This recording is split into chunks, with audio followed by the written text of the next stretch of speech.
Olá pessoal, tudo bem com vocês? Galera, estamos aqui mais uma vez no nosso canal Eu Historiador para mais uma videoaula de história. E no vídeo de hoje iremos estudar sobre Guerra de Canudos, esse conflito sertanejo e messiânico que ocorre no Brasil no início da República Brasileira. Então galera, se liga na nossa videoaula, se inscreve em nosso canal, curtam os nossos vídeos, comentem os nossos vídeos e se liga que a nossa videoaula está começando.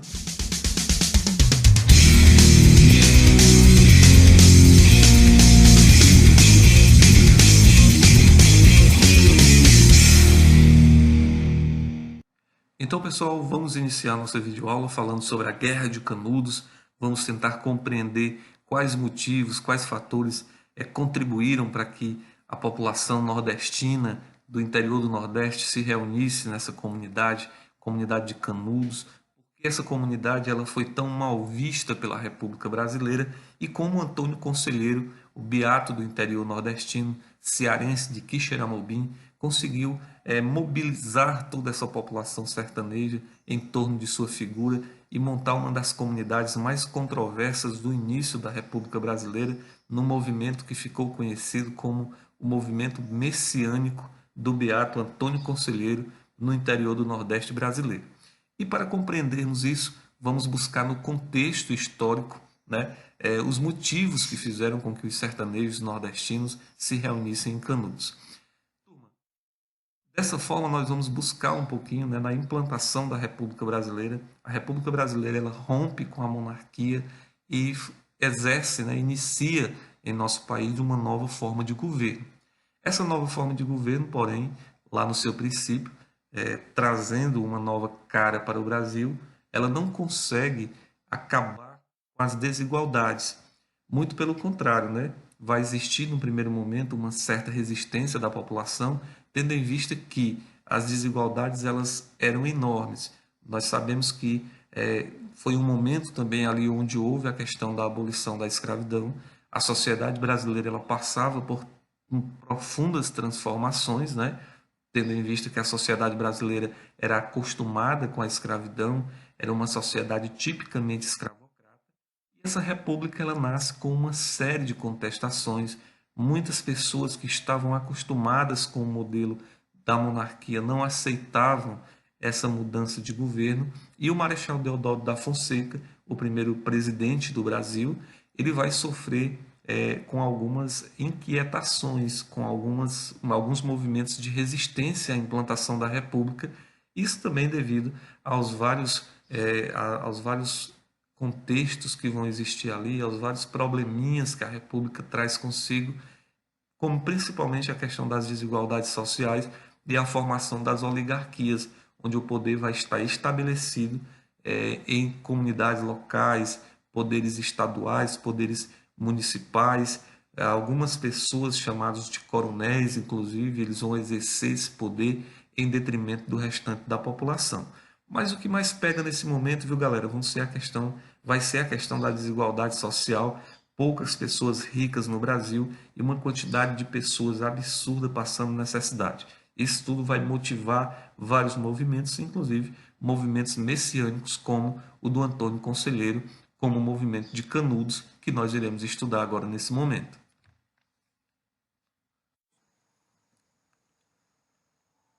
Então, pessoal, mediante toda essa situação de desigualdade social vivida pelo Brasil lá no início da República, finalzinho do século XIX, nós vamos ver no Brasil o nascimento de um movimento messiânico.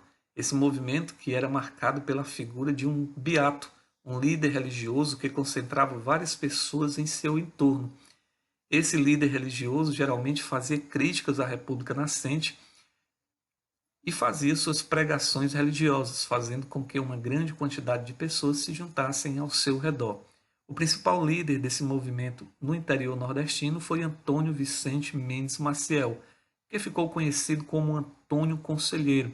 Ele foi chefe e líder de uma região, a região do Arraial do Belo Monte, ou Canudos, no interior da Bahia.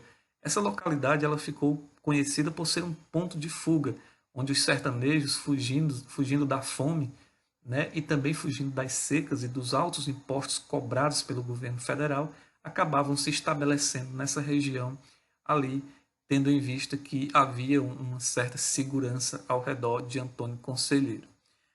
As características principais do Arraial de Belo Monte era o fato de que essa cidade, esse ponto de fuga, essa aldeia criada por Antônio Conselheiro, não cobrava impostos. Inclusive, o Beato incentivava a população a não pagar impostos para o governo federal. Outra característica que chamava bastante a atenção de Canudos era a relação econômica existente entre seus moradores de troca de produtos. Isso significa dizer que tudo que era produzido naquela região, em Canudos, era dividido entre as pessoas que ali viviam.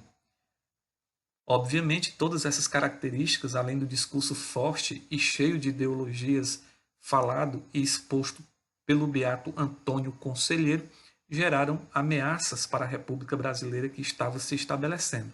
E essas ameaças elas foram retrucadas, tendo em vista que os republicanos ameaçavam o Arraial do Belo Monte e chamavam aquele povo, aquela gente, de fanáticos monarquistas que queriam colocar ali um certo desequilíbrio na sociedade naquele momento. Inclusive, o Beato ele tinha um discurso muito interessante quando ele pedia o fim do Estado laico, ou seja, ele queria que o Estado brasileiro voltasse a possuir uma religião oficial. Isso foi, obviamente, um dos estopins, né? Toda essa situação de Canudos e essa situação de desrespeito às ordens e às leis criadas pela nova república serviram de estopim para a queda de Canudos mais tarde. Inclusive, o beato Antônio Conselheiro conseguiu desagradar vários ramos da sociedade brasileira naquele momento, inclusive a igreja, que passou a acusá-lo de ser um falso profeta. Os políticos, a mídia e a sociedade brasileira em geral acusavam-o de ser um agitador da ordem. Isso, viu, turma, acabou gerando aí os motivos, né, o estopim para o que ficou conhecido como o Massacre de Canudos, que foi quando o governo brasileiro enviou tropas armadas para derrotar a população de Canudos, usando para isso a desculpa de que o beato Antônio Conselheiro estava treinando um exército para invadir as cidades do interior nordestinos e principalmente do interior baiano, né, como, por exemplo, a cidade de Juazeiro, na Bahia.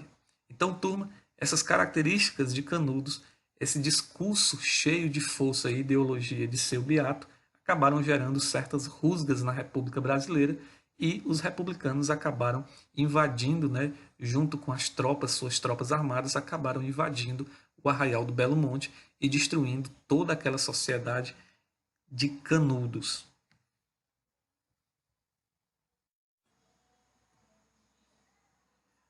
Mediante toda essa situação aí de desagrado dos republicanos contra Canudos, foram enviadas expedições armadas para destruir a região de Canudos. Essas expedições foram especificamente 4. Na primeira, as forças armadas mandadas lá para o interior da Bahia acabaram sendo derrotadas pelos sertanejos, os sertanejos que utilizaram a tática da emboscada para derrotar essas expedições, uma vez que eles conheciam a região, tinham o controle e o conhecimento geográfico. Eles se utilizaram basicamente de facas e facões como armas e gritavam palavras de ordem em defesa de Canudos e em defesa do beato Antônio Conselheiro. A segunda expedição armada acabou também sendo derrotada, assim como a terceira expedição. Somente a quarta expedição armada acabou conquistando Canudos. E essa conquista gerou a morte do principal líder desse movimento messiânico no Nordeste, que foi a morte de Antônio Conselheiro. Também gerou a morte de mais de 30 mil pessoas no interior nordestino nesse momento. Todo esse confronto, essa guerra, que ficou conhecida como a Guerra de Canudos, acabou sendo escrita no livro Os Sertões, de Euclides da Cunha. Inclusive, quem quiser saber um pouquinho mais pode estar fazendo a leitura. É uma excelente leitura para estarmos conhecendo não somente os contextos da Guerra de Canudos, mas também muito da história do Nordeste brasileiro.